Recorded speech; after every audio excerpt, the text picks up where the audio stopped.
Yeah, now, now Skidaboo.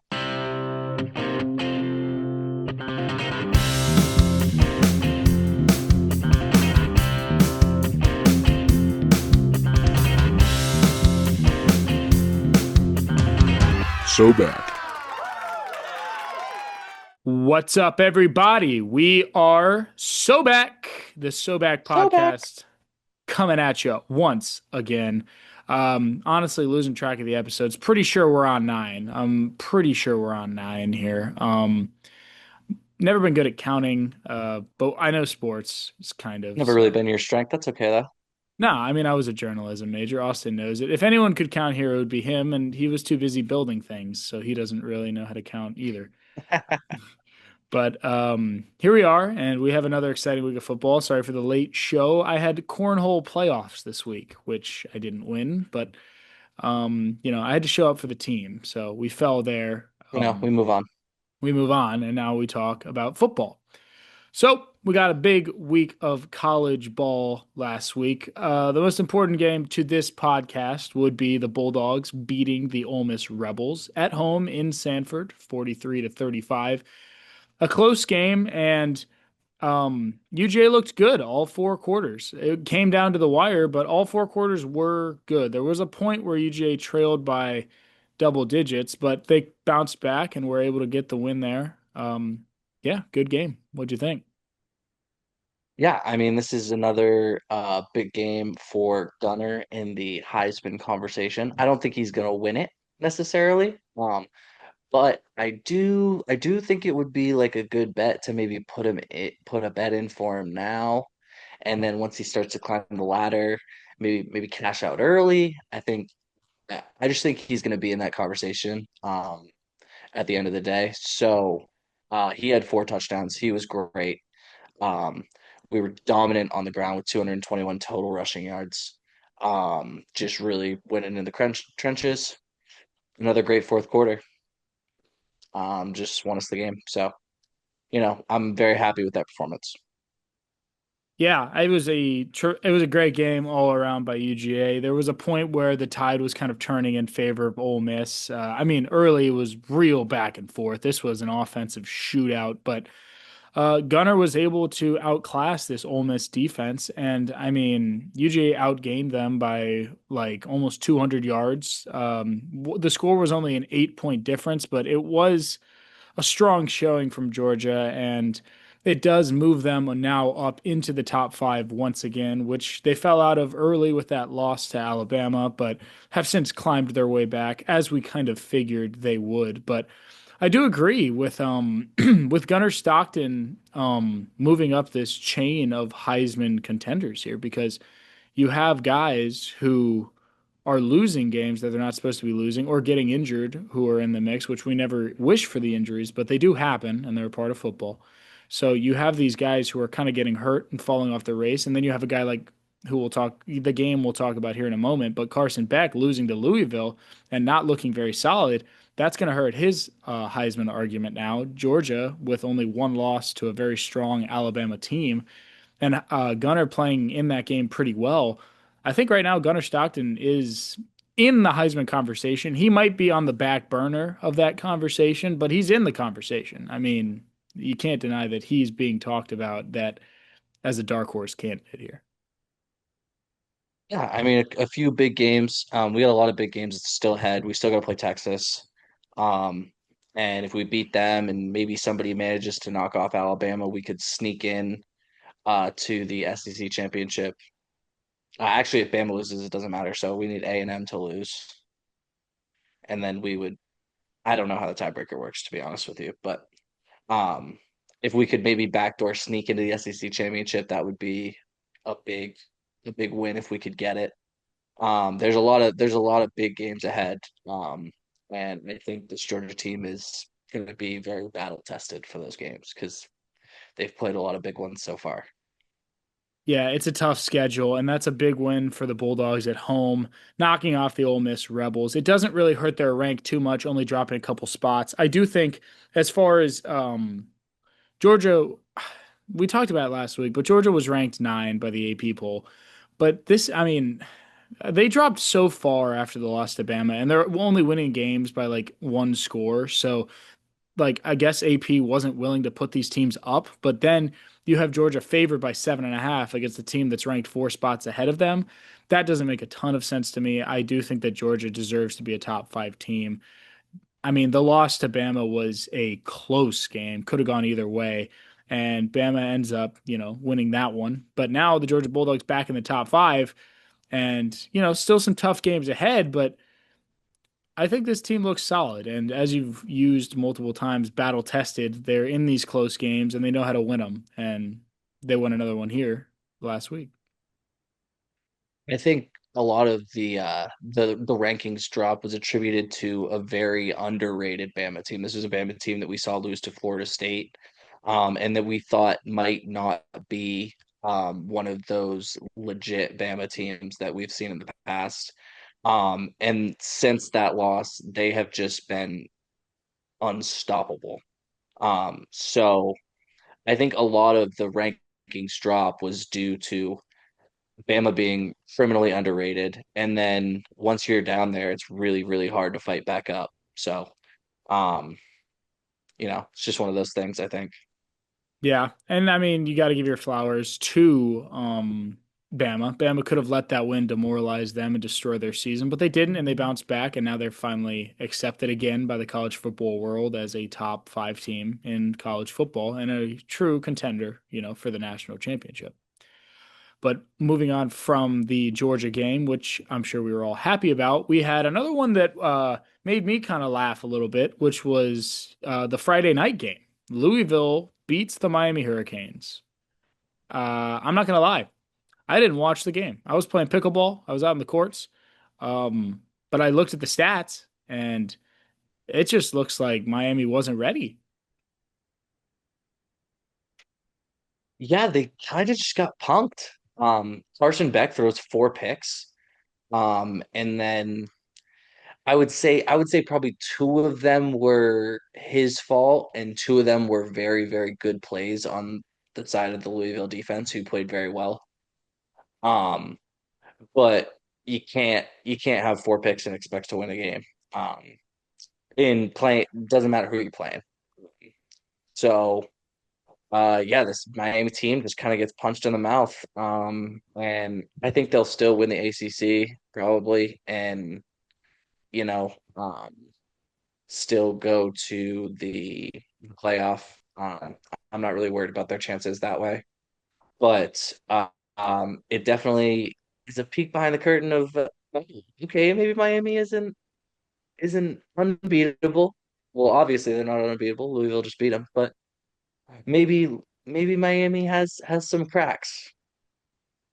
Yeah, I think I kind of talked about it a little bit last week, but that's that Miami seems so far to be kind of a one-dimensional offense, which is that their pass game has been great. Beck has looked very good. He improved a lot up until Louisville, of course. Um, and then I think Louisville dropped into a lot of coverage that were kind of fooled Beck, and they weren't really protecting the run extremely heavily, and they still didn't rely on it because Miami knew, our run game isn't, that's not our MO, that's not our thing. They're an air attack team, an air raid team. So they decided to try to pounce on that and get ahead early against Louisville, which led to a couple mistakes, and then them having to play from behind. And I mean, Louisville ends up winning this game. And like you say, I agree. Miami will probably still be in the college football playoff as long as they don't let this loss do what it did to Penn State, essentially. Then they should be okay. But Right. I mean, this does, in my personal opinion, 4 interceptions in a game. I think Carson Beck is out of Heisman talks. I do not think that he can win the Heisman anymore. It would be very tough to vote for a guy who lost a game where he threw four picks. But we'll look at the end of the season. We'll see the stats because sometimes the stats come back up, and you're like, oh, you don't realize how many yards these guys have, how many touchdowns these guys really rack up. So, we'll see at the end of the season. But I would tend to agree that he probably is not going to win it. Yeah, I think it's going to be tough for him ahead. But So Miami obviously will drop in the rankings from that loss. Another team dropping in the rankings after a loss is the LSU Tigers, who fall to Vanderbilt. This was a really good game. I was watching this game before I clicked on the UGA game, and Diego Pavia on the ground was just demoralizing these guys. I mean, they're not putting a spy on him, they're not washing him, and he rushed it 17 times for 86 yards, two touchdowns. My gosh, guys, get somebody on this guy. Hey, we ever watched any tape? Pretty sure this guy knows how to run. What are we Right. doing? What are we doing, LSU defense? Um, Brian Kelly still hate his guts. Still think, this defense is not very good. And LSU just runs all over him. Diego Pavia does what he does. You know, he's a gamer. And he likes to win. He likes to win these big games. Yeah, I was very impressed with what I saw here. And this is a big bounce back, and it's moving Vanderbilt up back into the talks to maybe slip into this college football playoff. They need some things to go their way, but they can still slip in there as a playoff team. And I would love to see Diego Pavia in the college football playoff. Obviously, the loss against Bama was kind of a rough one, but that was still a really good game and one that I will give some credit to Vanderbilt. The score ended up being a kind of a blowout, but it was a garbage time touchdown that kind of made it that way. Vanderbilt hung in that game, and now you get a big win against LSU. How good is LSU? We've kind of been talking about that. We're not really sure, but in this game, Vanderbilt was able to control the time of possession, which really was big for them. They were kind of keeping this LSU offense off the field, and they were having these long, methodical drives. And the LSU offense has been getting better since early in the year, where they just kind of look stagnant. They've been better, and they were really looking to get the ball into Nussmeier's hands, I feel. And Vanderbilt was just running these slow, low developing drives that just ended up killing the LSU Tigers' shot at a win here. I mean, good old school football from Vanderbilt. I like the way they play. I really do. Yeah, and I'm excited to see what they have the rest of the way. College football already in week 9, if we can believe that. This season's just absolutely Ooh-wee. flying by. Just absolutely flying by.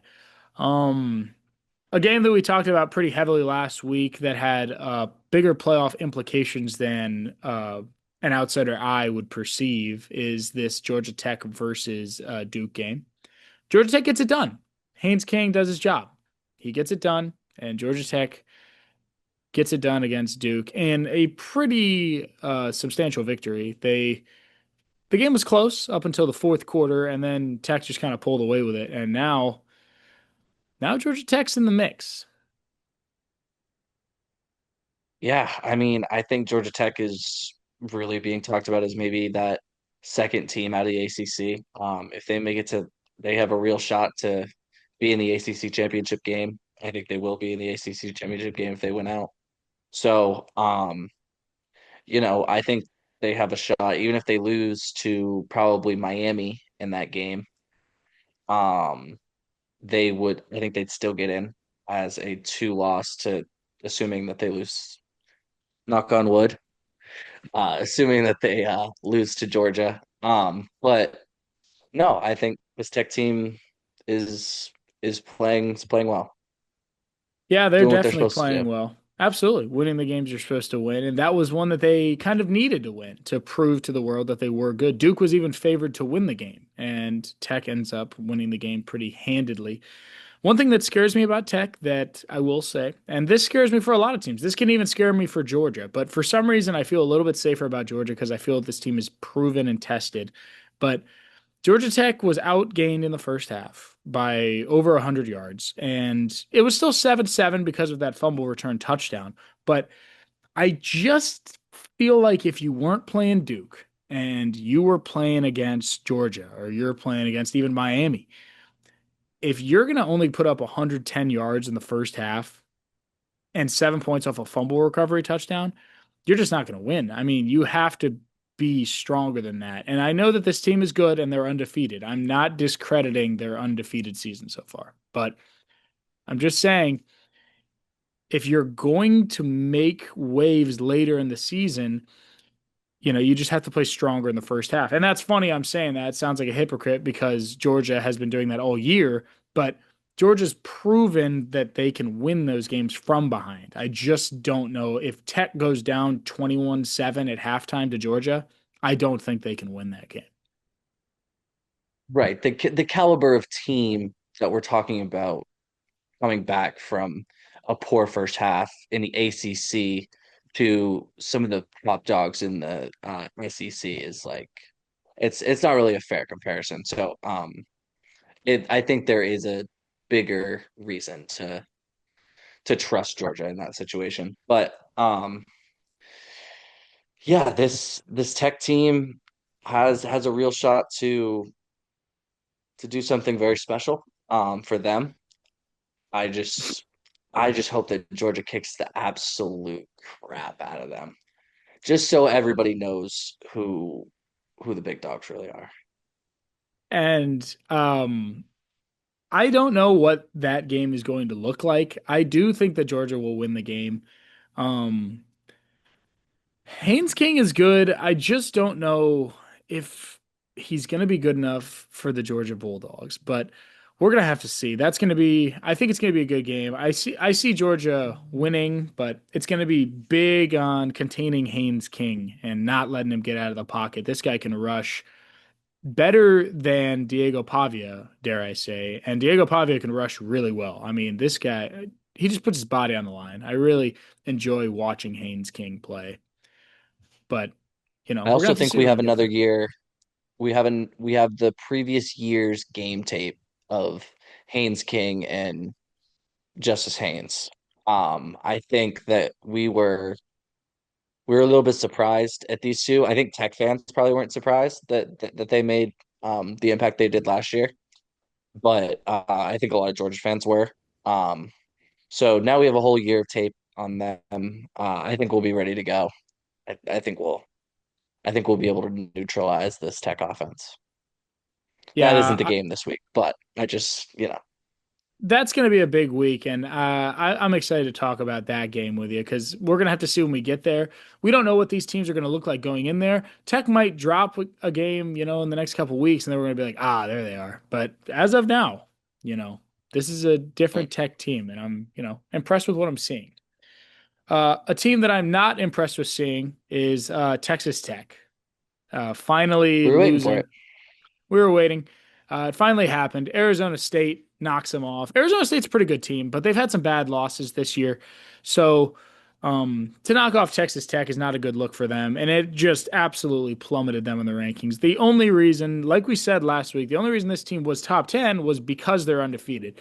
As soon as now that undefeated record has been squandered, I mean, this team's done. I mean, they could maybe slip into the playoff if they were perfect for the rest of the year.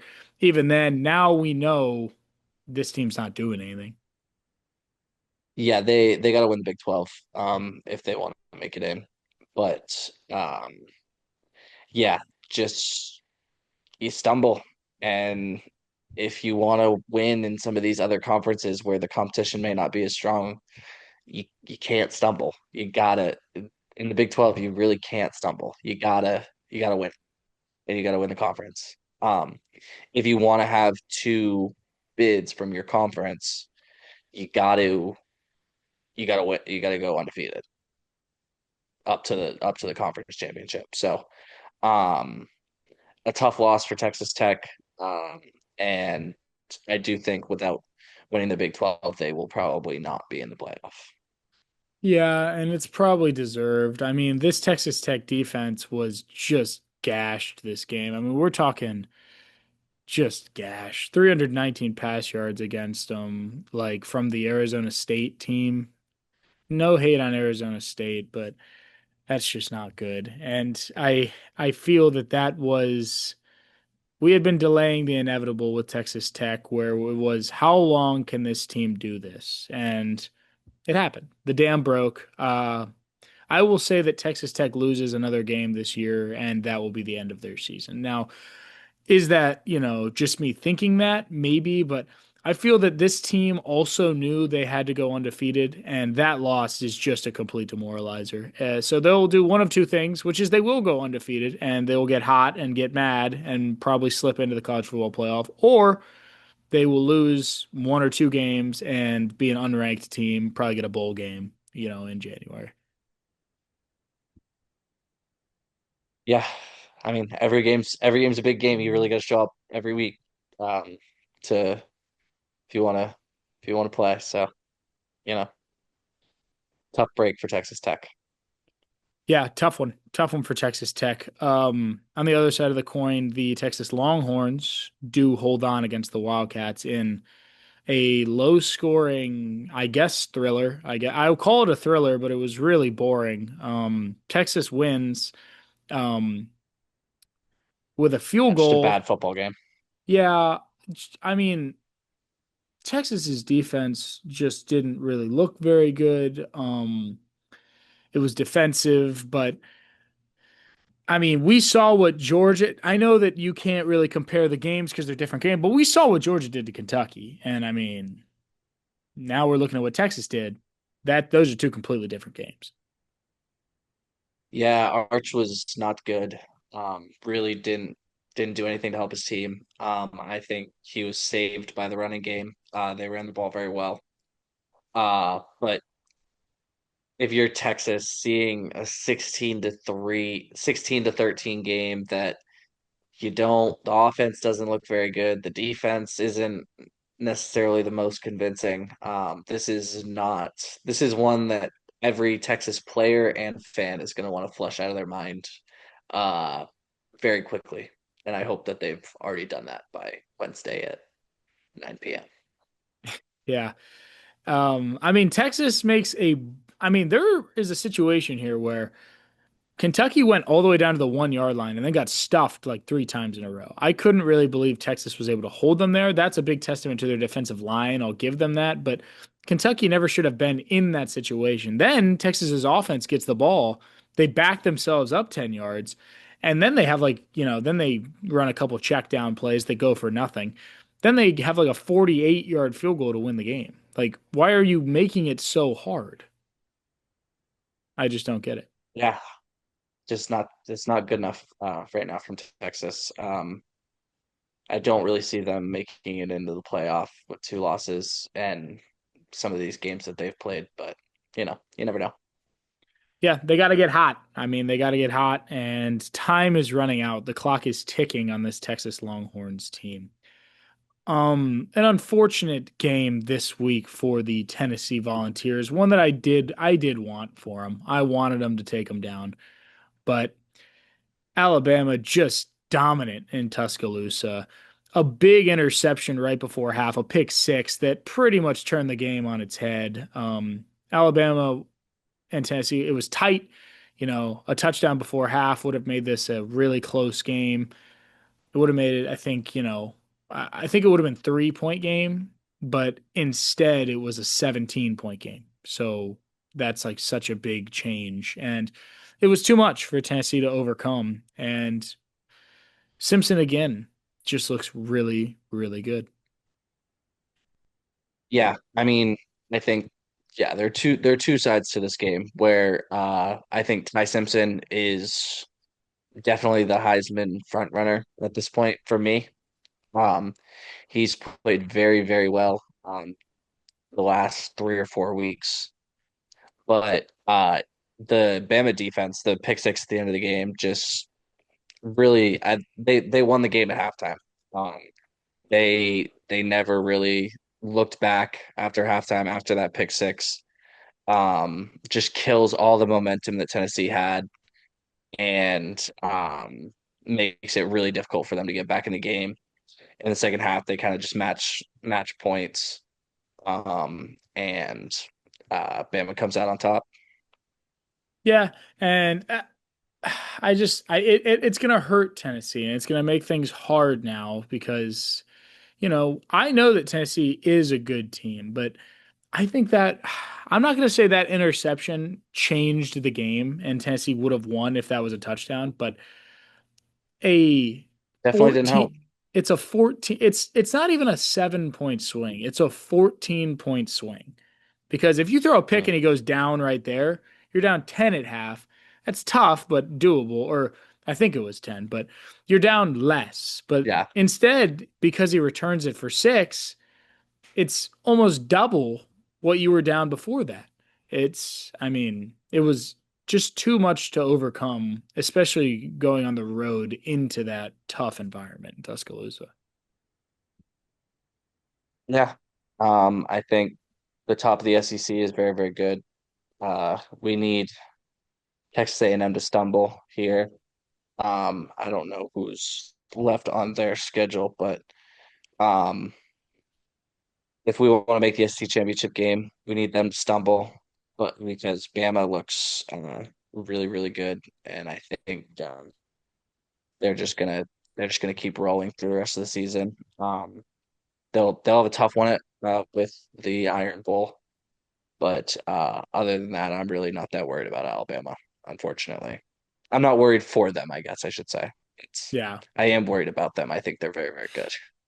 Yeah, they are solid. The Iron Bowl would be the one they would drop just because something happens in that Auburn stadium that just has a little a little I don't know the word I'm looking for, but just has a hex over the Alabama team a little bit. Yeah, we got a tough stretch here for Texas A&M though. They got number 20 LSU this weekend. Then they get a bye, and then they play number 15 Mizzou, and Okay. then to finish out the season they have Texas. So those are a lot of games that traditionally you wouldn't pick Texas A&M to win. Um, but this Texas A&M team is very, very good, so they probably will be favored in a lot of these games, but they are tough games, Yeah. definitely The losable games. yeah, I would it's like it's games that A&M is going to be favored in, but you know, you're I feel like the harder it is, like if you have to keep playing hard teams, you're kind of bound to slip at some point. I don't know if that's the case for A&M, but that's a tough finish to your year. 3 point victory over a 1-5, over a previously 2-4. Sorry, can't count.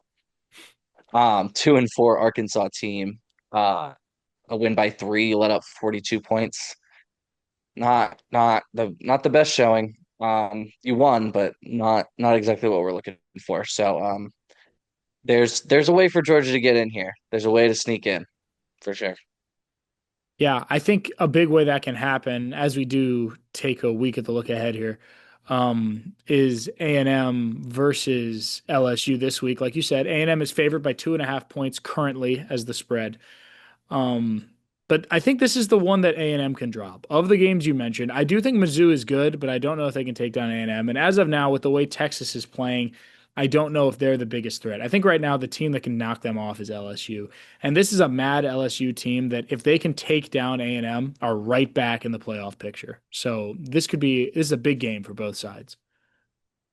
Yeah, I mean it's going to be a very tough environment for this Aggies team. They're going into a Tiger Stadium at night, Death Valley at night. It's one of the toughest places to play in college football. Those fans are going to be rowdy. They're going to be angry because their team is 5-2. They're gonna be trying to will their team to a win. And this is kind of a prove it game for A&M, I think. They beat Notre Dame, who I don't think is all that great. And other than that, they haven't beat a ranked team. So, I think this is a big prove it spot for A&M, and I hope they don't, We'll selfishly. see. I mean, I think it's going to be close. I think the line at 2.5 is good. I think that LSU could cover that, and LSU could knock off this A&M team. Will they? I am going to take A&M to cover that, unfortunately, but it's a good line, and I do think that LSU has a big opportunity to do something crazy at home and throw yet another wrench in this weird machine we have of college football this year. Yeah, how awesome would it be if we had zero undefeated teams at the top? That would be just absolute chaos. And then the conference championships really, really matter. Yeah. Um, it's I love football, man. I love football. Yeah, things are just getting really excited as we come down the home stretch of college football here. Um, One game that I have on this sheet that I wanted to talk about is not because it's a close game or going to be one that I'm going to be watching, but Oregon is favored by 33 and a half points over Wisconsin this week. Oof. I mean, Wisconsin is terrible. That is They're true. bad. I mean, they got shut out 33 by and a Ohio half State. against 33 and a half against an in-conference opponent is a really, really tough spot. Um, that's a tough number to cover. I would take Wisconsin. I mean, you can't take Oregon with that many points. I You mean, got to that's, pick Wisconsin to fight for something. A little yeah. bit of pride, you know? The only reason I did bring that game up is just because of how I have never seen a spread that high. I don't think. I don't think I've seen a spread higher than 33 and a half. That's pretty ridiculous. I mean, Oregon's good and Wisconsin's bad. We know that. We just saw Wisconsin get shut out by Ohio State last week. But 33 and a half, yeah, I mean, I gotta take Wisconsin just to prove that these guys have played football since they were kids, right? We're not just throwing out like students who like know the game a little bit, you know? You guys get paid to play too. Right, exactly. And I mean, I just gotta have gotta have Wisconsin cover 33 and a Gotta take them. half. Um, Texas plays against Mississippi State this week. Texas is 6.5 point favorites. Um, but I think this is my upset of the week. I have Mississippi State to upset Texas in this game. I have started to stop believing in Mississippi State. There's a few weeks where they had me. They got their upset win. Um, but they have an extremely tough schedule and they're not great. Um, so I'm gonna take Texas in the points. I understand, and I just think that Mississippi State's pass defense this year hasn't really been that bad. So, and Arch has been struggling already. So, going into a fairly decent pass defense is going to be tough sledding for him. Um, I just think I think there's a little bit of a mismatch here, and I think that Mississippi State's gonna come in and kind of pop them in the mouth. I expect Mississippi State to be up at halftime, and I think they're just gonna kind of hold off Texas in the second half, win by about a field goal, something like that. Okay. All right. That's my upset of the week. But on top of that, we also have Vanderbilt versus Missouri. This is another prove it game, I feel, for Vanderbilt. Um, Really. you need it. If you're Vanderbilt, you need it. And I mean it's also a prove game for Mizzou. Mizzou's Absolutely. only got one loss. They win this game against a good Vandy team. They start to jump into the top of those rankings. Maybe start to be in the conversation for an outside spot. Um, so yeah, it's a big game for both these teams. Yeah, I think a winner of that we could see in the college football playoff, and loser of that I don't think has much of a chance. I think that's do or die for both those teams. That's a big game. That's really important. It's currently Vanderbilt 2.5 point favorites. Um, I got Vandy to cover that, but Mizzou's good. I don't know because Mizzou took it down to the wire against Bama. Um, Vanderbilt didn't do that, but I think Vanderbilt's still pretty good. I don't know. It depends which I, Vanderbilt offense comes out those gates. yeah, I mean I like Mizzou actually in this game. I would take that money line to be honest. I think Mizzou is just for the last few years just silently been like building like a really, really good program. And one that has been really, really frisky. So I think Mizzou is gonna prove it this week. I hope you're right, honestly, because I do actually think this Mizzou team is good. But I also kind of hope you're wrong because I do like Vanderbilt. I actually really kind of enjoy watching both these teams. They're fun teams to watch, but Unfortunately, I think we're only going to see one of them, if any of them, in the college football playoff, and it'll be the winner of this game. So we'll see what happens on Saturday in that one. Um, Probably my favorite game of the week here is Oklahoma versus Ole Miss, which is now a big one for both teams. In my opinion, personally, this is really big for you know what? No, it's just really big for both teams. This is a really big game for both squads. Oklahoma's favored by 4.5. Um, do we trust Ole Miss? I do. Um, Not necessarily that I trust Ole Miss as much as I trust Lane Kiffin. I think Ole Miss is going to get it right back on track this week. Um, Oklahoma has showed that they can be very, very good at times, and at times they can be very, very bad. Um, and I think Ole Miss is very good, and will win this game. Taking Yeah, all underdogs this week.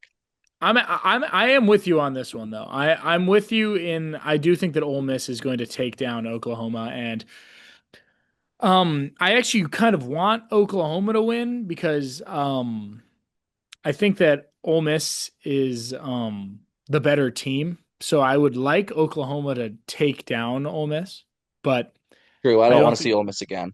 yeah, I that was a really good game and it went Georgia's way, but it was really close, you know. If that game's in a neutral site, I do think that the fans over there in Sanford did play a factor in that game, you know, kind of rattling the stadium a little bit, rattling the helmets of those Rebels.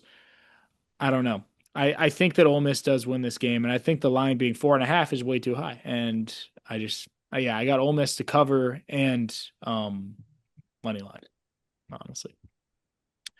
Hell yeah. Uh, Last game of the week I kind of wanted to talk about is just like we don't even have to talk about this too much, but just kind of a little sneaky team that's been slowly creeping back up that we're not really looking at is these South Florida Bulls that are favored by 4.5 over Memphis. I know this game isn't an SEC or a Big Ten matchup, so it's not really something that we're looking at extremely heavily. But Florida beat or South Florida beat Florida, right?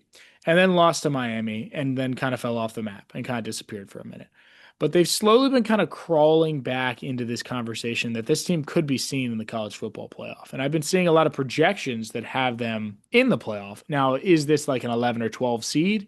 Yeah, but you know, a win here against Memphis, you know, and you keep chopping up those wins, you will probably see them late in the year.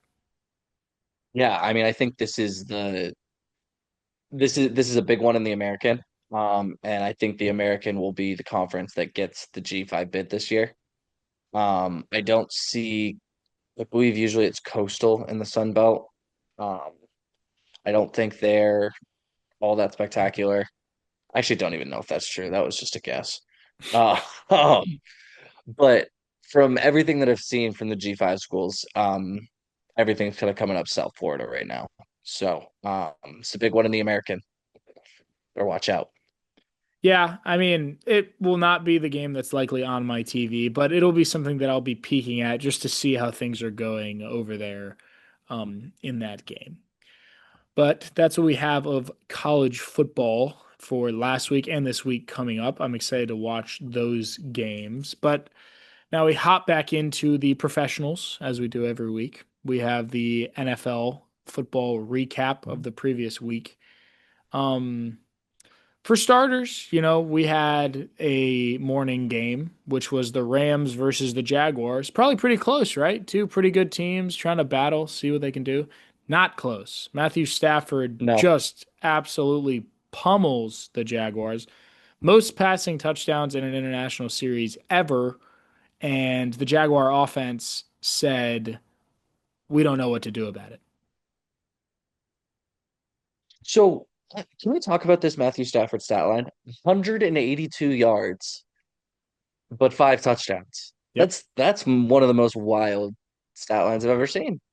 And Yeah. the Rams offense didn't really like the running game wasn't like out of this world. It was I mean, bad. it was just a very like low key thrashing. Yeah, I just kept putting the game on, like, because I was like driving around getting breakfast, doing my stuff, but I kept like looking at the game, put it on my phone, seeing what's happening, and it just keeps getting worse and worse. And I'm like, gosh, man, I mean, it's a blowout. Like, I mean, it was a pummeling, and I don't know if it was the play calling or what it was, but offensively from Jacksonville, I mean, that was terrible. This is the team that took down the Kansas City Chiefs. Like, it looked like a completely different team out there. And Sean McVay was completely ready for everything that the Jaguars threw at him. Yeah, bad showing from the Jaguars. They just never really showed up offensively. And their defense kind of stopped them, but not really because they gave up 35 points, but like they didn't give up that many yards. So, I mean, I think a lot of that is on your offense giving Primo field position. Like we didn't need to go that far because we were already pretty much at the friggin' end zone. So, yeah, just a weird one in the morning to kind of get the day started.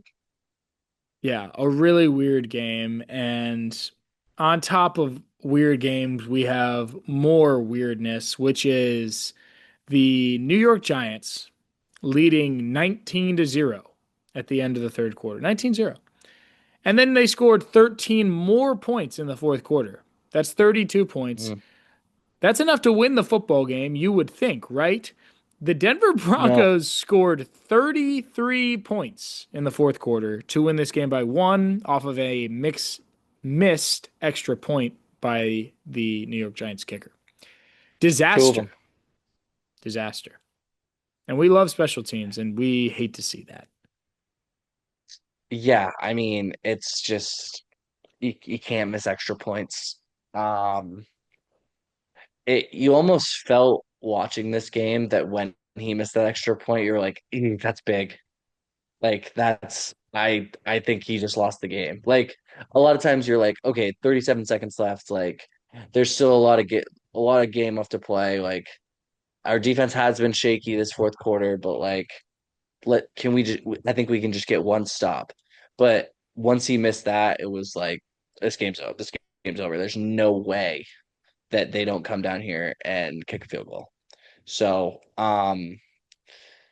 I think spin zone for Giants fans.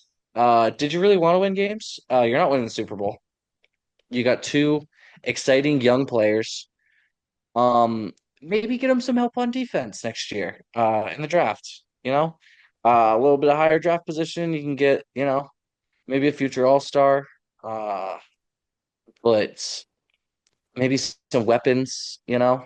Malik Neighbors is hurt, so maybe you need to draft another young weapon to complement them, bring together what could be a really good young team. Um, but this year just isn't the year. So, you saw encouraging things from your starting quarterback and your running back. They played well. They scored 32 points. Um, so I say not that bad of a loss for the Giants. No, I mean, I'm with you. It's now, I know as a Giants fan, you're not going to want to hear, hey, it's okay that you blew this unbelievably monumental lead that you had and now you are 2-5. It's okay. I know that's kind of hard to hear, but I think it's a good point. Like, there really isn't, this Giants team isn't going anywhere yet. Yet. They will. I think they're going to be good. You give them 3 years, I think Jackson Dart's going to be a great player. I think he's going to be a really good QB. He's already proven that he can be, and he doesn't even have his top wide receiver. I mean, he's working with Wandale Robinson and making him look like he's a top five wide out in the league. He's throwing to Lil Jordan Humphrey. Right. And he's making these guys look like they're like actually good football players. No hate on Wandale, but I mean, you're not Malik Neighbors, brother. So, you know, Definitely not.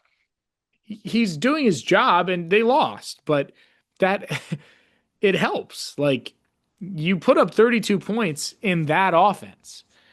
You didn't win the game, but it's almost like best case scenario. You showed that your offense can put up points, but you didn't win, Right. so your draft stock's not hurt. It's like win-win kind of. A little bit. It's hard to hear, but it's kind of win-win. It is. I mean, It's tough as a Falcons fan. I know it sucks. It sucks blowing leads, but doesn't really matter. Doesn't really hurt you guys too. It wasn't on the scale that it could have been on. Speaking of the Falcons, are you ready? Are you ready for Eddie's Falcons minute? I know I it's going to mean, be not a very fun one to this do today, but this one sucks. This one really sucks because I mean, I'm ready, but it's like after the Panthers lost, guys, right? You saw me and I was demoralized. I didn't even really want to talk about it because I was like, okay, we actually do suck. Like I thought after that game, okay, we suck. And then we go beat the Commanders the week after that, and then we get the bye, and then we go beat the Bills. And I'm like, boom, this team is back. We bounced back and we learned how to win football games again. And the same every time we win a game that we're not supposed to win, the entire fan base and team acts like we just won the Super Bowl. And we're like, woo, we did it. And don't get me, I was doing it too. Like, I'm happy. We just beat the Bills. I'm stoked. But that didn't mean in my head, I wasn't like, all right, let's look ahead though. We got the Niners. We win this one. That's huge. And it seems like Zach Robinson wasn't doing that at all. And it also seems like defensively, right? I know we lost Devine Diablo, and that sucks. He's kind of the backbone of our defense right now, and losing him hurt. But I mean, Christian McCaffrey made our defense look like it was bad, and our defense has been one of the best in the league. So I don't understand what we were doing. And then I know that the game was already over, so dude, it's gonna sound like I'm a crybaby for calling this, but on that final touchdown, when San Francisco pulled that guy into the end zone, that's illegal. You can't do that. That should have been a flag. I know the game was already over, but that should have been a flag. I'm upset at the offense. The defense did. I mean, they held the Niners to 20 points. I can't really be upset about that. You scored 10 points and like you offensively. said, shouldn't have counted, so it should have been 13. Right. Exactly. Um, So you really lost this game 13-10 in a game where you played like shit. that's the silver lining is that we actually played so bad. I know that we only lost by 10, but I was watching the game out here on my in my driveway with a little fire. It was great, really good vibe. Everything was great except for what I was watching. Like the game sucked. We looked terrible. We looked awful. And the fact that we only lost this game by 10, all I can do is hope that it wakes them up. I mean, now we're going into the Dolphins. I hope we beat the piss out of them. And then we got to go play the Colts, or then we got to go play the Patriots. Then we got to go play the Colts. Got to split those. You got to split those. Yeah, I mean the Falcons are just a team that it needs to have zero expectations for them to do well. Yeah. Because as soon as there are any expectations like, oh, this Falcons team might be pretty good, like we might be back. No, nope, we're gonna lose. Just it's every time without fail, like clockwork. It just, it's tough to watch. It was a tough game. Is my spirit broken? No. I am still delusional. We're 3-3. We are half a game behind the Panthers, but they've played another game. So, kind of not going to give them flowers yet. I know they beat us 30 to Basically a 0, wash. but as of now, if we can beat, I mean, they're playing the Bills this week. If they beat the Bills, good for them. Then they deserve it. But if they lose to the Bills and we beat the Dolphins, we're right back on top of them. And the Bucks finally lose. They finally lose. That's the next game I kind of wanted to talk about. The Bucks finally lose in bad fashion. Like they didn't look good. Baker looked bad. Offense looked bad. The Detroit defense just stepped up and really shut down Baker Mayfield.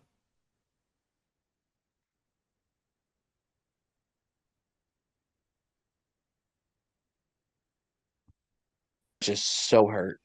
Um, Mike Evans goes out early. Um, and they just there's no more weapons for Baker to really throw to. Like they got Ibuka, but he's still coming back from an injury. Um, it was just, it was a tough showing it was Sunday night, right? Or was that Monday night? It was Monday night, but yeah, Monday night because we had the two games on Monday night. Tough showing on a Monday night. Not really what you want to see, and it really didn't help my fantasy team out. But um, the Lions defense is legit. Um, They are very good. And I think this Lions team, along with the Chiefs team that we're going to talk about later, has kind of woken up and been like, "Oh right, we're really good." I forgot. Yeah, I think that as of now, they're back at number one in the NFL's power rankings. So, Chief or not Chiefs, the Lions are back. Chiefs are as well, unfortunately. We said they were dead, and they're not. So I don't know why we did that.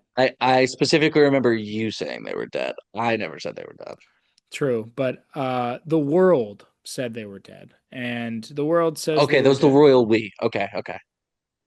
Yeah, it was the Royal. I wasn't trying to include you because I do remember you saying this team is still going to pull out a way to win the AFC West, and I did agree with you, but the world was saying that the run was over. And why every year we do that when they start off and get a tough loss. We do it every year, and then it just absolutely infuriates Patrick Mahomes, and then he turns into the MVP, and he's going to win the MVP this year. Thanks a lot, guys. Yeah, my I had one note for this game. Chiefs might win the Super Bowl again. Yeah, it's unfortunate, and they just might. They shut them out. I mean, they shut them out. It's unbelievable. I mean, the Raiders are doo doo. They stink. Yes. Yeah. Um, they don't have Brock Bowers, no Jacoby Myers. Geno Smith sucks. They got a lot of rookie running back. Um, Pete Carroll's old. Um, they got a lot of problems. And yeah, the Chiefs are just really good again, which is annoying. Yeah, sucks. But that's the life we live right now. And yeah, that's pretty much the recap of the NFL last week. Another pretty exciting week. Looking forward to this week coming up.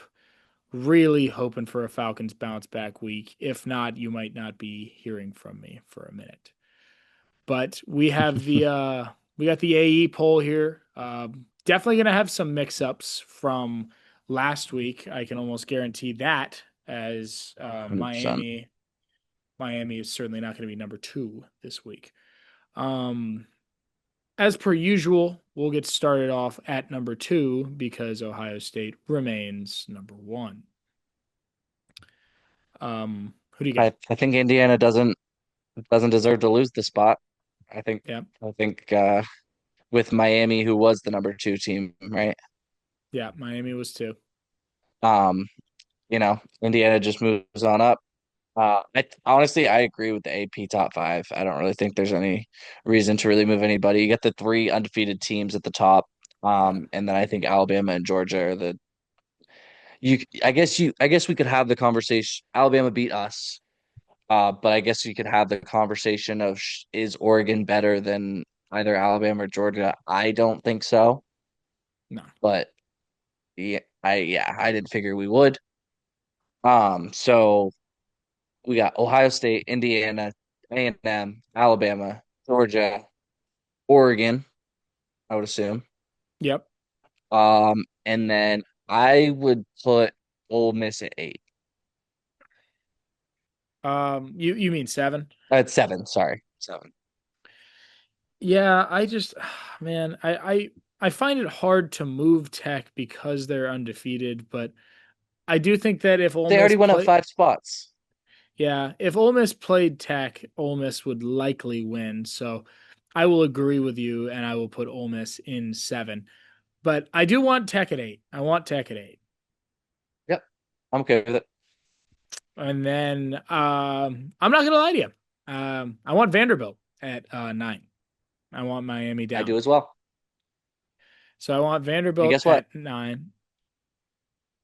I want BYU at 10. Yeah, I was gonna say it. I was gonna say I want the. I mean, they're undefeated, and Miami Yeah. just lost to an unranked Louisville. Yeah, I mean, unfortunately, Miami has just slipped out of the AE top 10.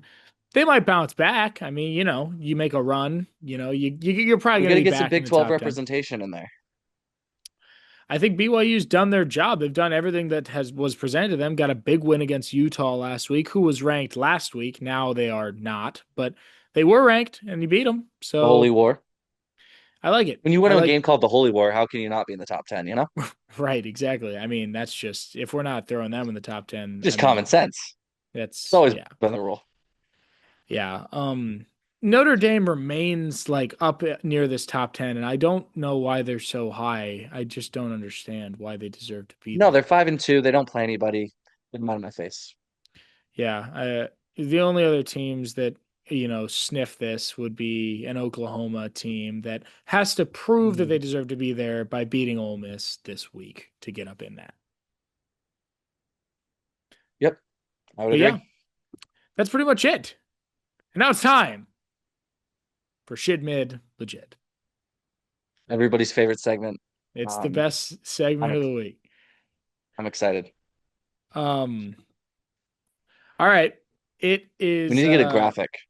yeah, we do. Legit, man, legit. Yeah, it'd be good. Maybe even like a jingle too, like shit mid legend, something good that could go on there.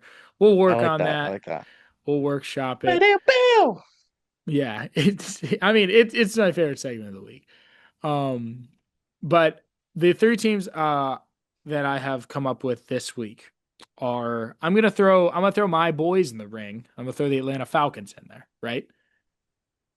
Okay. Okay. I'm gonna throw Notre Dame in there, right? Okay. And finally, I'm going to throw the Denver Broncos in there. Those are my three. Okay. Put me in a tough spot as your friend. I know. um, because I think the Denver Broncos are legit. Okay. I think that Notre Dame is more mid than the Falcons are mid. Yeah. So I'm gonna say Notre Dame mid, and unfortunately, the Atlanta Falcons. Shit. Yeah. I'm not with I you had to there. do it. I wanted to pick with my heart. I really did. I couldn't. I couldn't in good faith to these people uh Lie to their face. go against my heart. I couldn't do it. I'm sorry. Yeah, I can. I have the Falcons as legit. Oh, okay. I have the Broncos as mid, and I have Notre Dame as shit. So that's what I got. Okay, so wait, so the team that you the team that just came back from 19 points down um in the fourth and scored 33 points in the second half. You're you're better than that team? Yeah, I mean, if they play, it should be a Falcons win, I would think. Hmm, I don't I don't necessarily agree with that, but you know, I mean, it's unbelievable that's why they play the bias. games. In all honesty, the thing about the Falcons is if the Falcons played every week like they played the Bills, they are legit. But um, True. if they played every week like they played the Niners, they are worse than shid. They are mega shid. So, um, Mega shit. right, exactly. Um, so it just depends on which Atlanta Falcons team you see, really. But honestly, in all seriousness, I think that your rankings are correct, and that's probably how it should be. You could argue that Notre Dame is legit if you wanted to. I will not be arguing with you. I don't want to. So yeah, that was Shid, Mid, and Legit. And that's all I got this week. Austin, you got anything for us? No, I mean basketball's back. Celtics are gonna be probably okay. They'll probably make they might make a play-in game. I'm not really expecting too much from the Celtics this year, but I hope they beat the piss out of those 76ers because fuck them. And we'll see how that goes. Um, the MLB World Series is set. It's Dodgers versus Blue Hmm. Jays. We don't really have to talk about it, but I wanted the Mariners, Dodgers are and gonna win. yeah, I wanted the Mariners. We're not going to get the Mariners. We're just going to have to see what happens. But we're hoping for the Blue Jays. We're hoping for the Blue Jays. All right. Cheering for him. I just think they're going to lose. Yeah, I agree. But thank you all for watching another week of the So Back podcast. We will be back next week with episode 10. Peace out. Adios.